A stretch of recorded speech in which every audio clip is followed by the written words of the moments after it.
When Amara Okoi married Chinedu, she believed marriage was the joining of two hearts to families and two futures. She did not know it would also mean learning how to disappear quietly in rooms full of people. Her mother-in-law, Mama Ifunanya, was respected in the community. She spoke loudly, laughed confidently, and always reminded people how much she had sacrificed for everyone. In public she was admired. In private, she was cold, not cruel with her hands, but sharp with her words. Whenever visitors came, Mama Ifunanya would sigh and say, if I don't do it myself, nothing gets done in this house. People would nod, look at Amara, and smile awkwardly. Amara would swallow her words. She cooked. She cleaned. She bought groceries. She tried, but her efforts lived in silence. At first, Amara thought it was misunderstanding. Then she noticed Ngozi, her sister-in-law, always lingering near Mama Ifunanya, whispering, repeating stories, adding salt to small things until they tasted bitter. One day, Amara overheard Ngozi on the phone saying, "They don't even buy Mama food. She suffers too much." Amara froze. The rice she cooked that morning burned on the stove as her heart burned harder. That night, she told her husband. Chinedu listened, but did not hear. He nodded, changed the topic, and picked up his phone. In that moment, Amara felt something crack, not loudly, but permanently. So she did something unexpected. She became quiet. She stopped explaining. She stopped defending. She stopped pouring her heart where it was not welcomed. She greeted respectfully. She stayed distant. She kept her peace. At first, they didn't notice. Then they did. Mama Ifunanya complained that Amara had changed. Ngozi wondered why Amara no longer shared stories. But Amara had learned something important. Not everyone deserves access to your heart. One evening, as Amara prayed alone, she didn't ask for revenge. She asked for clarity. And clarity came. Not like thunder but like light. She saw the triangle. She saw the manipulation. She saw herself clearly for the first time. And in that clarity, she found strength. Amara did not fight. She did not shout. She did not expose anyone. She simply chose peace.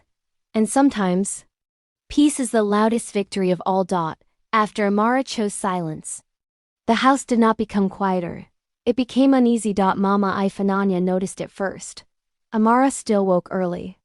She still cooked. She still cleaned. But she no longer lingered. No longer explained herself. No longer tried to be seen. Amara greets like a stranger now. Mama Ifunanya told anyone who would listen. She has changed since marriage. Ngozi nodded quickly, adding her own version to the story wherever she went. She is proud now. She thinks she is better than us. But something unexpected happened. People began to watch instead of listen. They noticed that Mama Ifunanya always complained, yet the house was always in order. They noticed that Amara never spoke badly about anyone. They noticed that Ngozi's stories changed depending on who she spoke to. Truth does not shout. It waits. One afternoon, Amara overheard Ngozi again, this time speaking carelessly to a neighbor. She doesn't even respect Mama. She acts holy, but she is wicked. Amara felt the old anger rise, then fall. For the first time she understood. Ngozi was not protecting Mama Ifunanya.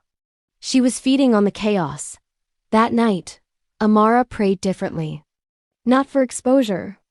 Not for revenge. She prayed for strength to remain herself. And strength came. When Chinedu finally asked, "Why don't you sit with my family anymore?" Amara looked at him calmly and said, "I'm not fighting anyone. I'm just choosing peace." There was no anger in her voice. No tears. Just truth. That answer unsettled him more than any argument ever could. Slowly, things shifted. Ma Ifunanya complained louder. Ngozi whispered harder. But Amara stayed steady. She learned that distance is not hatred. Silence is not weakness. And peace does not need permission. Sometimes, the most powerful woman in the room is the one who no longer explains herself. And Amara was becoming that woman. Time has a way of revealing what Words try to hide as weeks passed. Mama Ifunanya's complaints began to sound the same. Repeated so often that people stopped reacting with sympathy. Some nodded out of habit. Others simply changed the subject. Ngozi, however, grew restless. Amara's silence had taken away her power. There were no reactions to twist, no emotions to report, no fresh stories to decorate with lies. The triangle she once controlled began to collapse under its own weight. One evening, during a family gathering, Mama Ifunanya sighed loudly and said, "Some people forget who helped them when they arrive in comfort." The room went quiet. All eyes turned to Amara. She lifted her head slowly and smiled, not in mockery, but in calm.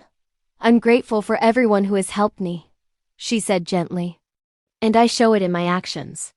Nothing more. No defense. No explanation. The room shifted.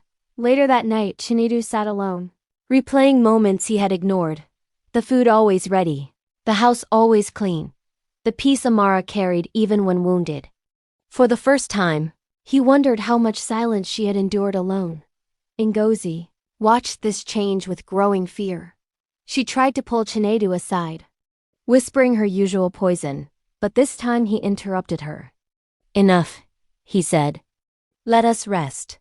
That single sentence struck harder than shouting. For the first time, Amara was not standing alone. Mama Ifunanya sensed the change too. Her words softened, not out of understanding, but caution. She realized something had shifted, that the daughter-in-law she once overlooked was no longer fragile.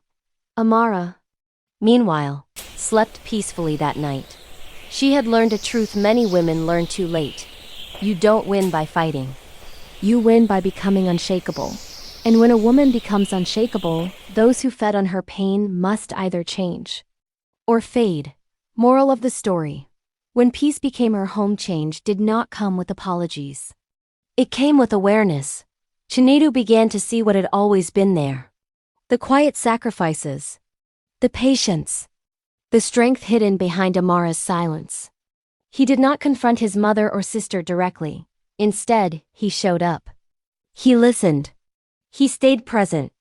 And for Amara, that was the beginning of healing. Ma Ifunanya, sensing her influence fading, grew quieter. Not kinder, just more careful. She realized too late that respect cannot be demanded through pity, and love cannot be forced through guilt. Ngozi, with no reactions left to harvest, slowly turned her attention elsewhere. Chaos starves when it is not fed. One evening, as Amara sat alone watching the sunset, she realized something profound. She was no longer waiting to be seen. She had seen herself. She had learned that love does not shout to be proven, that dignity does not beg for space, and that peace is not something others give. It is something you choose. Amara did not leave her marriage. She did not fight her in-laws. She did not change who she was. She simply grew beyond the need for approval. And in that growth, she became free. Some families never apologize. Some wounds never get explained. But some women rise anyway. And that is how Amara won. Not by being loud, but by becoming whole. Sometimes God does not remove people from your life. He removes your need to please them. Peace is not the absence of conflict. It is the presence of self-worth.